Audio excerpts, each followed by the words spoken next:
अपने आप को अंदर से इतना मजबूत करो, आत्म शक्ति को जगाओ, आत्मसात करो, आत्मबोध करो। पहले पहचानो अपने आप को कि मैं कितने पाप कर्म करता हूँ, कितने अच्छे कर्म करता हूँ। अगर अंदर से आप अपने आप का फैसला जब करोगे कि मैं जिस रास्ते पे चला हूँ क्या मेरा रास्ता सही है, या कि कितने दिन के लिए मैं ऐसा करता हूँ। मैं तो कहता हूँ जीवन बहुत छोटा है, इसका भरोसा नहीं है। जब तक जीवन है क्यों ना हम अच्छा करें। अच्छा करोगे तो अच्छा ही कहा जाएगा। जाने के बाद में भी इंसान जाता नहीं है। जो नेकी करके गए, नेक काम जिन्होंने किए वो आज भी जिंदा हैं, सभी जिंदा हैं। धन दौलत वाले जिंदा नहीं हैं। सोने की गढ़ लंका थी, 1 लाख पूत 1.25 लाख नाती थे, रावण के घर दिया जलाने वाला नहीं बचा। सोने की लंका, सोने के कंगूरे थे, लेकिन वो धनवान था। क्या हुआ? आज भी उसके पुतले बना के पाप कर्म के कारण फूंकते हैं। तो धन में कुछ नहीं है, मान बढ़ाई नहीं है, किसी चीज में नाम भक्ति में है। मैं कहूं था ना कि जिसको ठोकर लगती है, सुग्रीव को ठोकर लगी, रामचंद्र जी के शरण में गया। जिसको भी ठोकर लगी, लेकिन इस जीव को बिना ठोकर लगे संत कहते हैं कि भाई तुम हमारी शरण में आ जाओ, बिना ठोकर लगे हम अपनाते हैं और तुम्हें सुधारेंगे। फिर क्यों नहीं सुधरते? यहां कोई फीस नहीं देनी पड़ती, यहां देना पड़ता है मन। और मन भी कैसे? तुम्हारे अपने हित और कल्याण के लिए। गुरु नहीं कहता शिष्य को ऐसा चाहिए, गुरु को सर्वस्व दे, गुरु को ऐसा चाहिए, शिष्य का कुछ नहीं ले।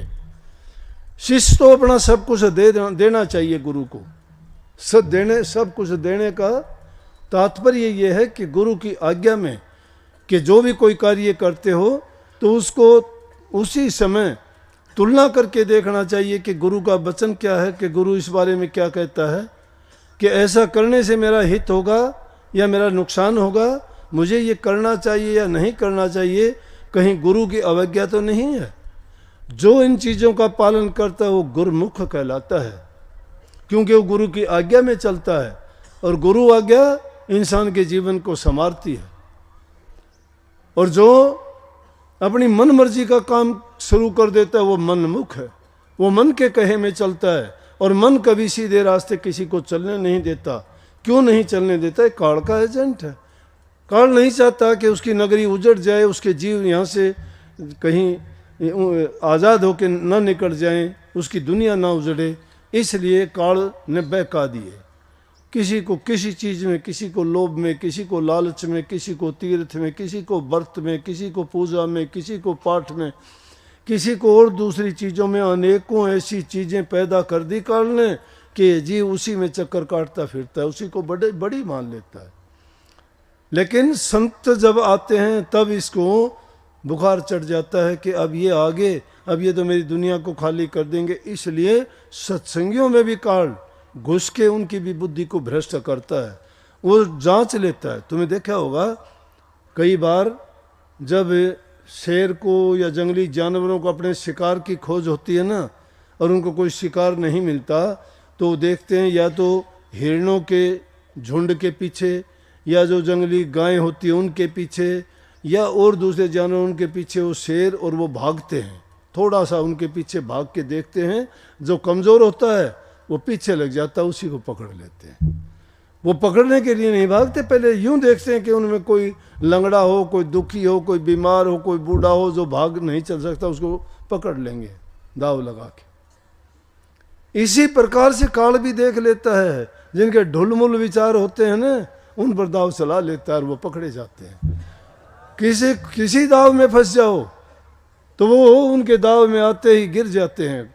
कोई लोभ के बस में, कोई लालच। कितने सत्संगी आते हैं, कितने सत्संगी। कोई दिन देखोगे कि काफ़ी आगे आगे फिरेंगे, संगत के आगे भी फिरेंगे, कभी प्रसाद जमाते हैं, कभी बड़े हाथ चलाते हैं, तू यहाँ बैठ, तू वो कर, तू वो कर, दिखावा करेंगे।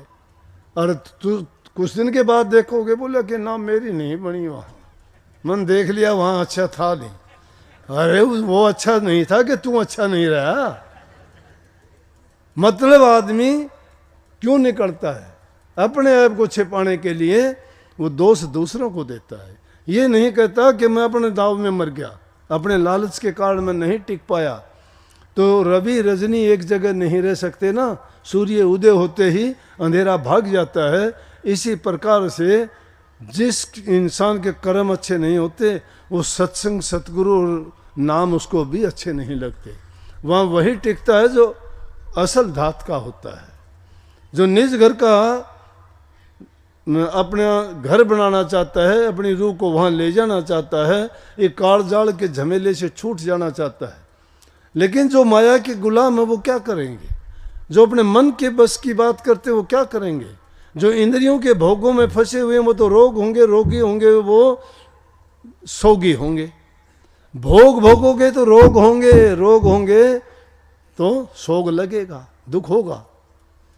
इसलिए उन भोगों को पीछे ना भागो, इंद्रियों को ना भगाओ उनके पीछे, उसके पीछे भगाओ जिसके कारण तुम्हारा सब कुछ सुधर जाएगा। वो है गुरु का नाम।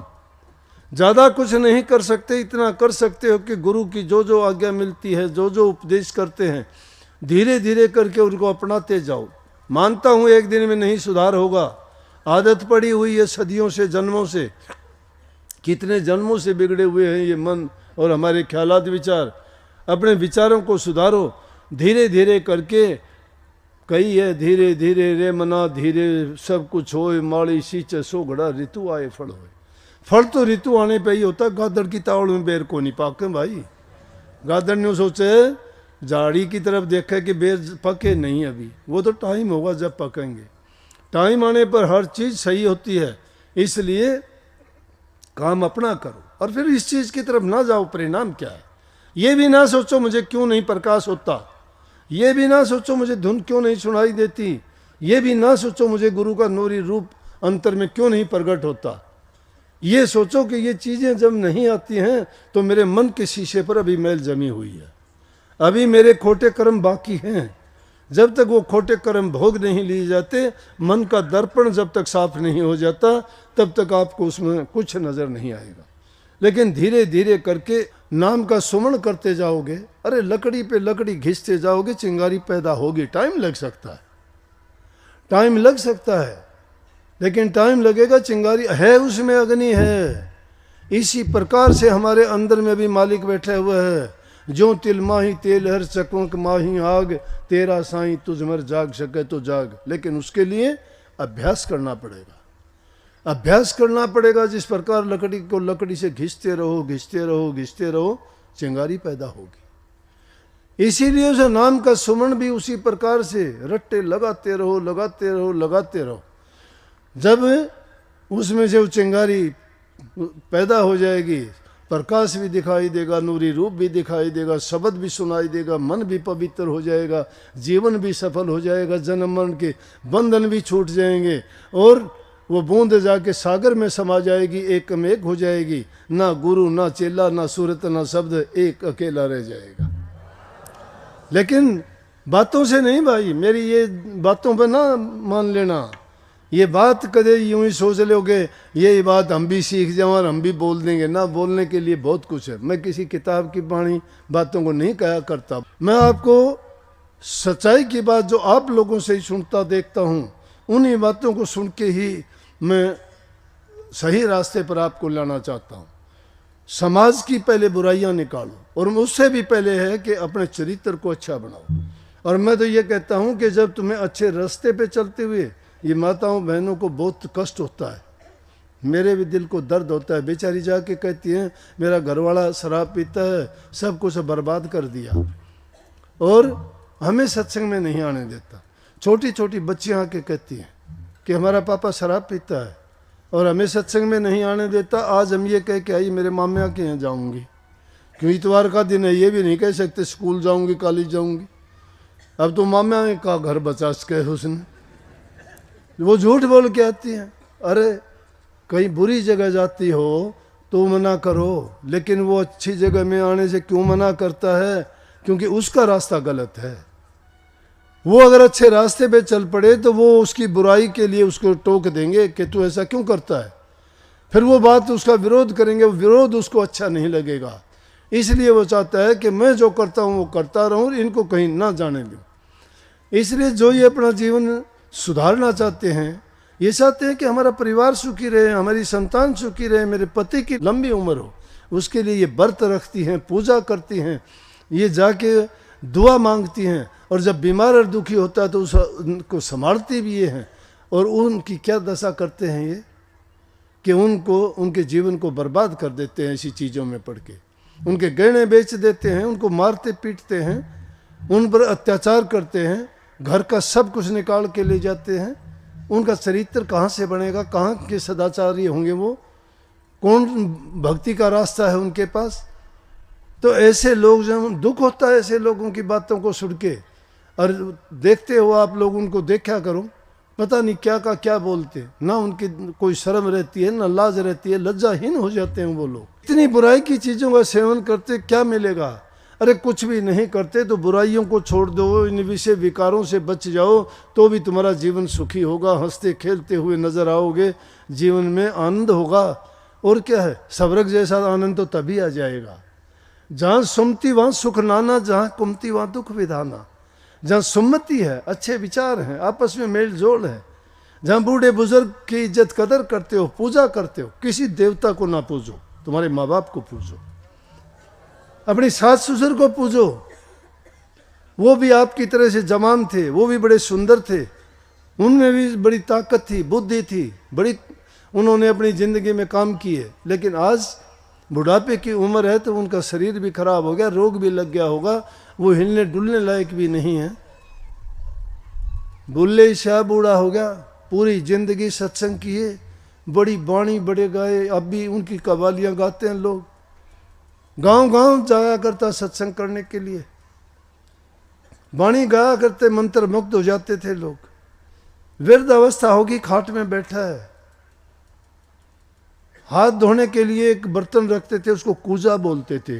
कूजा अपने मिट्टी के बर्तन को बोलते हैं। उसमें पानी रखते थे और उसको नमाज पढ़ने से पहले क्या करते थे, ये अपने हाथों को धोते हैं। वज़ू करने से पहले वज़ू करते हैं, पानी लेके कूजे से हाथों को धो के और फिर नमाज पढ़ते हैं। चाहे पानी थोड़ा ही यूं लगा लो, लेकिन उसका समझो कि हो गए साफ। तो एक वक्त आया कि बुढ़ापे की उम्र होगी, कहीं चल फिर नहीं सकता, खाट में से उठता है, बैठे बैठे सोचना पड़ता है कि कूजा कैसे उठाऊंगा। कहता है कि जिन टांगों ने बड़ी बड़ी पहाड़ियों को लांघा, बड़े बड़े देश विदेश घूमे, बड़ी यात्राएं की, आज उन पैरों ने जवाब दे दिया कि मैं अपना कूजा उठाने लायक भी नहीं रहा। तो अगर वो बुढ़ापे में इंसान की ये हालत हो जाती है तो वो सहारा देखता है, और उस वक्त में तुम उनको सख्त नज़र से देखते, उनकी मदद नहीं करते, उनकी सेवा नहीं करते, उनसे प्यार नहीं करते, तो तुम कौन से परमात्मा को मानते हो, कहाँ की पूजा करते हो, किस गुरु के पास जाते हो? मेरे पास तो ऐसा इंसान आता है तो बेशक सोच लेना उनका कोई भला नहीं होगा। हमारी शिक्षा ये है कि अपने माँ बाप, बूढ़े बुजुर्ग, सास ससुर की सेवा करो। बेशक एक दिन हमारे पास ना हो, बेशक मंदिर मस्जिद ना जाओ, बेशक नाम ना जपो, अगर तुम्हारा कल्याण नहीं हो तो फिर आके दोष मुझे देना, मैं मानूंगा, मैं आपका गुनहगार बनूंगा। सबसे बड़े देवी देवता वही हैं, यही पूजा है, उनमें भी परमात्मा है, कण कण में जिसको मानते हो उनमें बैठा हुआ है।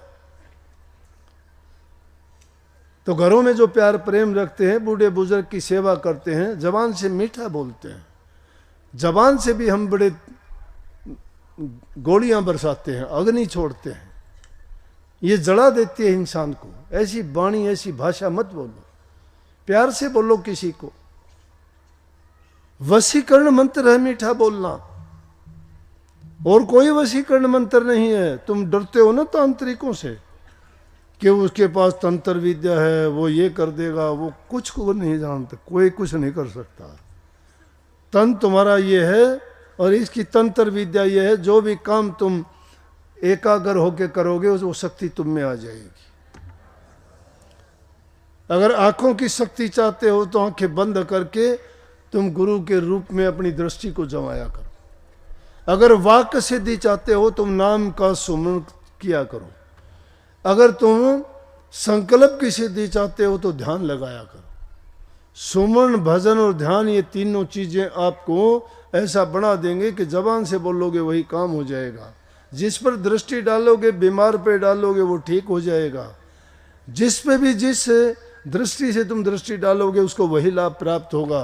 और जिसके बारे में जो संकल्प मन में उठाओगे, देखते ही देखते वो तुम्हारा काम हो जाएगा।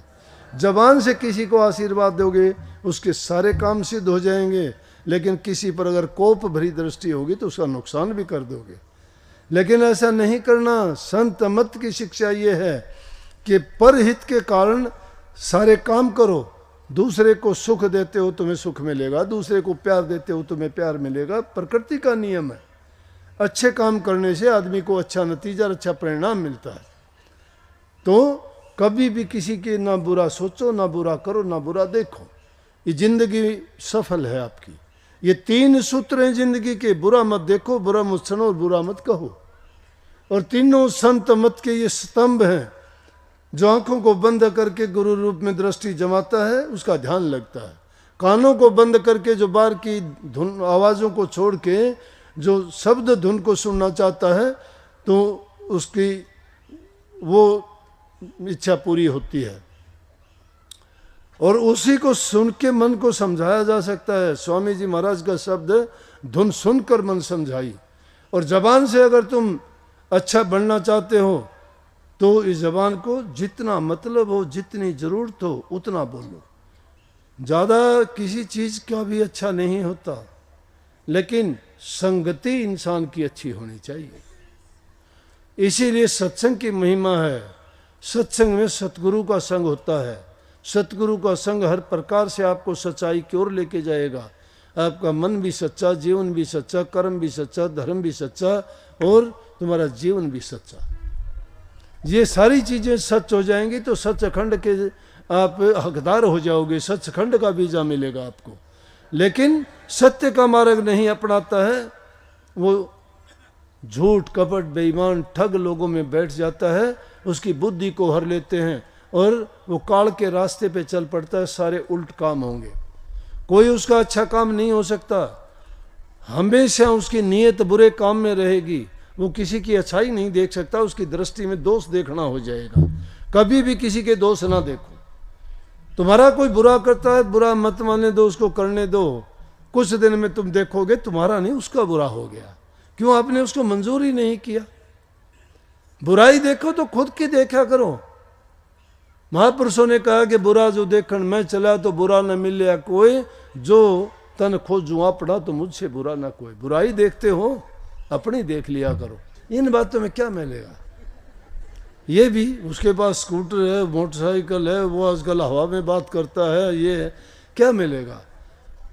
तुम अपनी, तुझे पराई क्या पड़ी, अपनी आप नमेड़ दूसरों को देख के मत जड़ा करो। मक्खी की तरह भिन्न भिन्न ना किया करो। चुन चुन के अच्छी बातों को अपनाया करो। अच्छे गुण आप में ले आओ, बुराइयों को एक एक करके त्यागते चलो। जबान की सच्चाई इंसान को संवार देती है, संग सुधारता है। अगर कहोगे कि कोई दुष्ट आदमी पीछे ही पड़ जाए तो ये मानता हूँ दुष्ट आदमी दुष्टता नहीं छोड़ेगा, कितनी ही समझा लो, क्योंकि उसके कर्म में होता है ये शामिल। और ऐसे वो अच्छी योनि से आए हुए जीव नहीं होते। जब एक दुष्ट आदमी अपनी दुष्टता नहीं छोड़ता तो आप अपना अच्छापन क्यों छोड़ते हो? जब एक दुष्ट आदमी दुष्टता करता है, तुम भी अच्छापन ना छोड़ा करो, उसको करने दीजिए। दो चीजों को उल्ट के जवाब नहीं देना चाहिए। न्यू गई कहते को कह जान दे, गुरु की सीख तू ले। गुरु की सीख, गुरु की शिक्षा, गुरु का उपदेश। कहते को कह जान दो। तुम्हें कोई कह जाए ना, कह देने दो उसको। हाँ बोल, जो कहता है उसको हंस के टालो कि उसको बोलने दीजिए। कहते कबीर साहब कहते, मैं नहीं कहता, कहते को कह जान दे, गुरु की सीख तू ले। साकेत जन और कुकरा, इनको मुड़ जवाब ना दे। कुत्ते ने और दुष्ट आदमी को जवाब उल्टा दिए रे फंसे। कुत्ते ने उल्टा जवाब दोगे, दूना भो भो करेगा, पीछे लग लेगा, समझ गए? लेकिन और दुष्ट आदमी को कर दोगे तो तुम्हें 1000 तरह तंग करेगा वो। फिर इसलिए अच्छी बात यह है कि संतों ने कही कि बोलन नालों चुप चंगेरा, चुप भी सो पड़दा। शाह मंसूर ने एक सच आख्या ओ सोड़ी ते चढ़दा। सच बोला मंसूर ने, सोड़ी ऊपर चढ़ा दिया। इससे अच्छा एक है चुप सो सुख। चुप रखो, उसने कहने की जरूरत ही नहीं है, उसका भार उसी पर छोड़ दो, उसके नीचे दब के खुद ही उसका इलाज हो जाएगा। तुम मुड़ के जवाब ना दो, अगर दोगे तो कबीर साहब कहते आवत गाड़ी एक है तो उल्टत हो तो अनेक, कहें कबीर ना उल्टी हुआ एक की एक। अगर उल्टोगे तो घनी गाड़ी बन जाएंगी, वो ना उल्टोगे तो एक की एक रहेगी, कुछ नहीं। महात्मा बुद्ध से एक ने सवाल किया, कहने लगे जी मैं भिक्षा लेने, भिक्षुक था, भिक्षा लेने जाता हूँ, लोग कोई कहता है तू हट्टा कट्टा है, कमा के नहीं खाता, भीख मांगता है, ये करता है वो करता है, बहुत उल्टे सीधे करते हैं। तो कोई और भी बुरा भला कहता है, कोई गालियाँ भी दे देता है। महात्मा बुद्ध हंसे, बोले बहुत आसान बात है। बोला जी कैसे? बोला कि तुम जब जाते हो तुम्हें कोई उल्टा सीधा बोलता है, तुम्हें भीख देने के लिए आता है और तुम झोली फैला के भीख ले लेते हो, वो होगी ना तुम्हारी होगी। हाँ, अगर कोई तुम्हें भीख देने के लिए आता है और तुम वो भीख नहीं लोगे तो वो कहाँ जाएगी? बोले जी वो तो उल्टी उसी के पास जाएगी। तो अगर कोई गालियाँ देता है तो गालियाँ लिया ना करो, उल्टी उसी को लग जाएंगी। क्यों स्वीकार करते हो? थोड़ा धैर्य रख के देखो। मैंने तो जिंदगी में सीखा है भाई कि धैर्य रखोगे ना, उनका थप्पड़ उनके मुंह पर लगेगा अपने आप। अपना मुंह अपने आप पीटना शुरू कर देंगे, बताने की कहने की जरूरत नहीं है। लेकिन तुम्हें सच्चा बनना पड़ेगा उसके लिए। ये नहीं हो सकता कि तुम खुद पाप में डूबे रहो और फिर ये सोच लो कि मैं तो सच्चा हूँ और ये जो है बेकार में मुझे परेशान करता है। नहीं, ये उन लोगों के लिए कहता हूँ कि जो सच्चाई के रास्ते पे चलना चाहते हैं, जो भक्ति करना चाहते हैं, जो इंसानी जीवन को सफल बनाना चाहते हैं। निश्चित रूप से ये गुण आदमी में एक दिन में नहीं आएंगे, टाइम बहुत लगेगा, धीरे धीरे करके आएंगे। कई बार नालायक चीज़ होती है, उनको छोड़ भी देना चाहिए, परेशान करते हैं आपको, लेकिन आदमी को सोच के साथ काम करना चाहिए। और जब सोच के काम करोगे तो उसके साथ गुरु की बुद्धि, गुरु की समझ तुम्हारे साथ होगी, क्योंकि तुमने गुरु की आज्ञा में काम किए हैं तो गुरु तुम्हें कदम कदम पर चेता देगा अपने आप। तुम तो पता नहीं क्या करना चाहते हो, हम तो पता नहीं क्या कर देंगे, क्या करना चाहते हैं, लेकिन हमारा रखवाला जब हमारे सिर पर बैठा हो गलत नहीं करने देगा। अगर हम उसके हो गए तो, लेकिन उसके तो हुए तो नहीं, हम हुए तो अपनी चतुराई के, अपनी चतुराई से बात करते हैं, ऊपर से दिखावा उसका होने का करते नहीं। वो इतना मूर्ख भी नहीं है, जानता है सब। वो सब जानते हुए भी किसी का पर्दा नहीं। परमात्मा किसी का पर्दा उगाड़ता है? ये दुनिया उसने बनाई है, उसकी दुनिया में ठग चोर डाकू लुटेरे सारे तो हैं, वो क्यों करने देता उनको ये काम? तो संतों में भी ये गुण है, जो करता है उसको करने देते हैं, रोकते नहीं। कर भाई कर, सजा तुझे मिलेगी, मैं तेरे कर्म का और पाप का भागी क्यों बनूं? लेकिन इन सब चीज़ों का इलाज है, वो मैंने बताया नाम भक्ति। और नाम भक्ति गुरु भक्ति के बाद में शुरू होती है। गुरु भक्ति दृढ़ के करो और पीछे और उपाय, बिन गुरु भक्ति मोह जग कभी न काटा जाए। मोटे बंधन जगत के गुरु भक्ति से काट, झिन्ने बंधन चित कर कटे नाम प्रताप। मोटे जब लग जा नहीं तो झिन्ने कैसे जा, ताते सबको चाहिए नित गुरु भक्ति कमा। गुरु भक्ति कमा, गुरु के भक्त बनो। गुरु भक्ति क्या है? गुरु के वचन की पालना करना, गुरु की आज्ञा में चलना, गुरु जो कहते हैं उसके अनुसार कार्य करना। और गुरु क्या कहते हैं? गुरु हमें अपना जीवन बनाने की, सुधारने की, बुरी आदतें छोड़ने की, अपनी हक हलाल की कमाई से जीवन बिताने की, बूढ़े बुजुर्ग की सेवा करने की, दूसरे के हित और भलाई करने की सलाह देते हैं। जो आदमी नीयत अपनी अच्छी रखता है उसका जीवन सफल हो जाता है और मालिक हमेशा उनके अंग संग रह के उसके सारे काम सही करवाता है। बहुत बहुत आप सबको आशीर्वाद। राधा